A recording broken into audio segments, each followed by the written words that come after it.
बांग्लादेश की प्रधानमंत्री अपने मुल्क को छोड़कर खबर है कि इस वक्त वो निकल चुकी हैं। जी हां, खबरें आ रही हैं कि वो फिनलैंड के लिए रवाना हुई हैं, तो दूसरी तरफ कहा जा रहा है कि हेलीकॉप्टर के माध्यम से शेख हसीना भारत के लिए रवाना हो चुकी हैं और वो जल्द ही भारत में शरण ले सकती हैं। आपको बता दें कि प्रदर्शनकारी लगातार प्रधानमंत्री आवास को घेरने के लिए अपनी जद्दोजहद में लगे हुए थे और कुछ समय पहले ही यह खबर आई कि शेख हसीना अपने पद से इस्तीफा दे चुकी हैं। हालांकि ये केवल सूत्रों के मुताबिक है, अभी तक इसकी पुष्टि नहीं हो पाई है। इस बीच बड़ी संख्या में प्रदर्शनकारी प्रधानमंत्री आवास में दाखिल हो चुके हैं। वहीं दूसरी तरफ ढाका के एक अखबार ढाका ट्रिब्यून की रिपोर्ट की माने तो शेख हसीना भारत के लिए रवाना हो गई हैं। कहा तो यह भी जा रहा है कि शेख हसीना के साथ उनकी बहन भी हेलीकॉप्टर में सवार हैं। शेख हसीना के बेटे ने देश के सुरक्षा बलों से आग्रह किया कि वे संभावित तख्तापलट के प्रयासों को सफल न होने दें। वहीं दूसरी तरफ मुख्य विपक्षी पार्टी बीएनपी के कार्यकर्ता बड़ी संख्या में सड़कों पर उतरकर सत्तारूढ़ आवामी लीग के कार्यकर्ताओं को अपना निशाना भी बना रहे हैं। इस बीच राजधानी ढाका सहित देश भर में सेना की तैनाती कर दी गई है और अब से कुछ ही समय बाद आर्मी की प्रेस कॉन्फ्रेंस होने वाली है।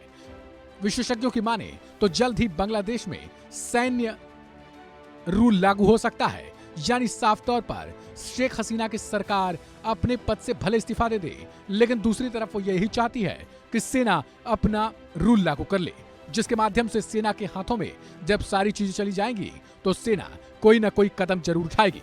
बांग्लादेश में लगातार खराब हो रहे हालातों के बीच सेना चीफ जनरल वकार उज्जमान थोड़ी देर में ही देश को संबोधित करने वाले हैं। इससे पहले देशव्यापी कर्फ्यू को भी दरकिनार कर हजारों की संख्या में प्रदर्शनकारियों ने अपने प्रदर्शन को अंजाम दे रहे हैं। साथ ही जगह जगह चक्के चौराहों पर वो दूसरों को निशाना भी बना रहे हैं। एक दिन पहले की बात करें तो रविवार को ही हिंसा में तकरीबन 100 से भी ज्यादा लोगों को मार दिया गया था। इनमें 16 पुलिसकर्मी भी शामिल थे। बांग्लादेश के हालात ठीक वैसे ही बनते जा रहे हैं जैसे कुछ समय पाकिस्तान के पहले हुआ करते थे। पाकिस्तान की तरह ही अंदरूनी कलह से जूझ रहे बांग्लादेश में लॉन्ग मार्च का भी आह्वान किया गया था। छात्र नेताओं ने प्रधानमंत्री शेख हसीना के इस्तीफे की मांग को भी लगातार चलाया हुआ था।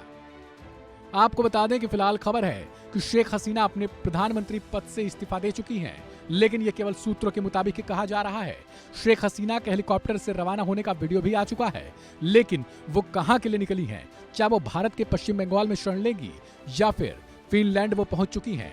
ये अपने आप में बहुत बड़ा सवाल है, क्योंकि अगर शेख हसीना भारत आती हैं तो वो भारत से मदद के लिए गुहार लगाएंगी और ऐसे में क्या भारत उनकी मदद करेगा और बांग्लादेश में सेना भेजेगा और फिर तख्तापलट की कार्रवाई को रोकेगा? ये अपने आप में बड़ा सवाल है, लेकिन सबसे अहम फिलहाल यही माना जा रहा है कि क्या 76 वर्षीय शेख हसीना अपने प्रधानमंत्री पद से इस्तीफा दे देंगी, क्योंकि तीसरी बार वो सत्ता में आई हैं और लगातार कहीं न कहीं उनके तजुर्बे और उनके सानिध्य में बांग्लादेश लगातार आगे की तरफ बढ़ रहा था और कई देश ये सोच रहे थे कि बांग्लादेश आखिर क्यों इतनी तेजी के साथ बढ़ रहा है।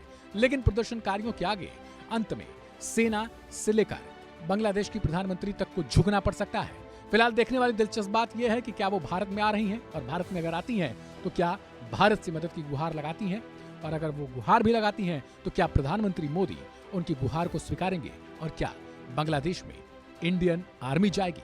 इस खबर को लेकर आप अपनी राय कमेंट बॉक्स में जरूर लिखें। ढेर सारी खबरों को देखने के लिए चैनल को सब्सक्राइब करें और बेल आइकन को भी जरूर दबाएं।